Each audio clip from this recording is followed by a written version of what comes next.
लोग वृंदावन जाते हैं और वृंदावन जाते ही सीधे बिहारी जी जाएंगे, राधा वल्लभ जी जाएंगे, राधारमण जी जाएंगे, नहीं।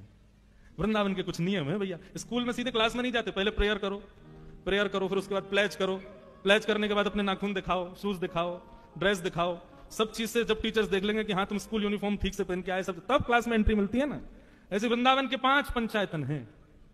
वृंदावन जाओ, अब की बार जब वृंदावन जाओ हमारी कही बात मान करके जाना। आपसे निवेदन कर रहे हैं, सबसे पहले वृंदावन की सीमा में प्रवेश करते ही देखो, हमारी वृंदावन की प्रणाली का आप फॉलो करते नहीं हो, बिहारी जी स्वयं करवा रहे हैं। वृंदावन जाते ही गाड़ी से उतरो, पहली बारी किटेंगे गाड़ी सबको छोड़नी ही पड़ती है, वीवीआईपी घुस जाते हैं भीतर, बाकी सामान्य लोग तो गाड़ी लेके जा ही नहीं सकते। तो वृंदावन जाओ, सबसे पहले वृंदावन की सीमा में जाते ही गाड़ी से उतरते ही सबसे पहले वृंदावन की रज को माथे से लगाओ, पहले रज को प्रणाम करो। उसको धूल नहीं, मिट्टी नहीं, ये तो बोलना ही नहीं चाहिए, ये बोलना अपराध, वो रज नानी है। सबसे पहले रज को माथे से लगाओ। रज माथे से लगाने के बाद ये हो गए प्रथम पंचायतनों में, प्रथम है वृंदावन में, पहले रज को प्रणाम। रज को प्रणाम करने के बाद फिर वृंदावन में प्रवेश करते समय जितने वृक्ष वल्लरी आपको दिखाई दें उन सबको प्रणाम करो। जिन जिनको देख पाओ, जिन पर दृष्टि ना पड़े कोई बात नहीं, लेकिन जो तुम्हारी दृष्टि में आ जाए उनको प्रणाम करो। श्री हरिराम व्यास जी, नाम सुना है? हरिराम व्यास जी, वो तो वृंदावन में जाते और वृंदावन के वृक्षों को गले से लगा के कहते, वृंदावन के रूख हमारे माता पिता गुरु बंधु। वृंदावन के दूसरे पंचायतन है वृक्ष, कुंज निकुंज।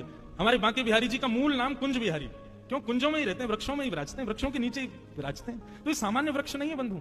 तो पहले रज को प्रणाम, फिर वृक्षों को प्रणाम, और तीसरा श्री यमुना जी को प्रणाम। कितने लोग वृंदावन जाते हैं, यमुना जी को वंदन नहीं करते। जिन यमुना जी का जल बिहारी जी पीते हैं, राधा वल्लभ, राधा रमन सब पीते हैं, पूरा वृंदावन यमुना जी के ऊपर ही टिका है, उन यमुना जी को पहले प्रणाम करो। और प्रणाम भी नहीं करना, आज्ञा लेनी है। रज से भी आज्ञा, वृक्षों से भी आज्ञा, उसके बाद फिर यमुना जी से आज्ञा। और चौथे ब्रजवासी, आपको जो ब्रजवासी मिलेंगे, चाहे आपसे तेज आवाज में बात करते हुए मिले, उनको भी प्रणाम करो। सब ब्रजवासियों को प्रणाम करो। हमारे ब्रजवासी ज्यादा गले मिले, ज्यादा प्रेम से बात करें तो समझना कि भैया अभी हमारी भक्ति में कमी है। लेकिन ब्रजवासियों के दारी के कहते आया है, कचू दे के जा, सेवा वेवा करके जा, तो समझो हाँ श्री जी प्रसन्न है, ये हम पे गुस्सा करे। वृंदावन ये कोई मनगढ़ंत बात नहीं है।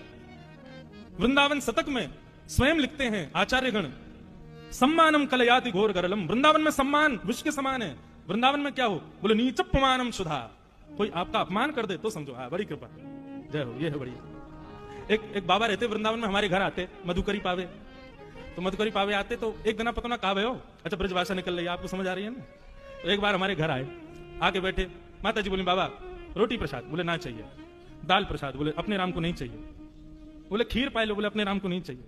बाबा दूध पी लो, बोले अपने राम को नहीं चाहिए। थोड़ा तेज बोल जाए, नेक हम पे चिल्ला जाए, नेक हमको नेक डांट दे, तब समझ में आएगी श्री जी की हम पे कृपा हुई है, हम पे अनुग्रह है।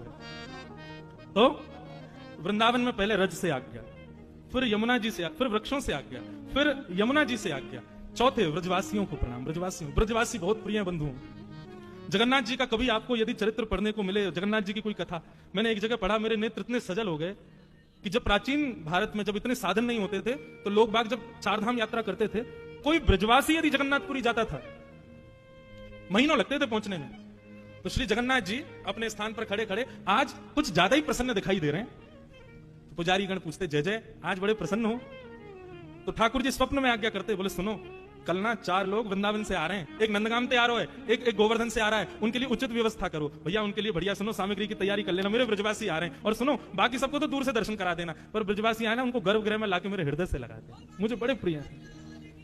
तो भैया ब्रजवासियों को देख करके यदि आपको ऐसा लगे कैसे बोल रहे हैं, कैसे चल रहे हैं, अरे देखो क्या कर रहे हैं, नहीं, ठाकुर जी के प्रिय जैसे हैं उनको प्रिय है।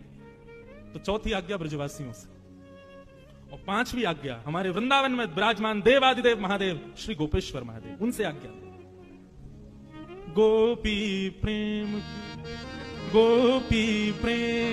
की भिक्षा दीजे, कैसे हूँ मोहे अपनों कर ली।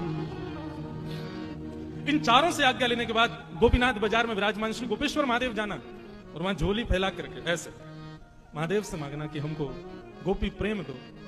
आप बस झोली फैला देना, और उसके बाद आप बिहारी जी दर्शन करने जाना। जब इन 5 स्थानों से आप आज्ञा लेकर के जाएंगे और बिहारी जी जाएंगे, मैं दावे से कह रहा हूं मंच पर बैठ के, आपका रोम रोम पुलकित हो जाएगा मंदिर में प्रवेश करके। आज तक हजारों बार बिहारी जी गए, लेकिन अब की बार ऐसे जाकर के देखिएगा, क्योंकि अब की बार क्या होगा, जब इस प्रकार से जाओगे, अभी तक तो बिहारी जी को आप देख रहे थे, लेकिन अब की बार बिहारी जी आपको देखें।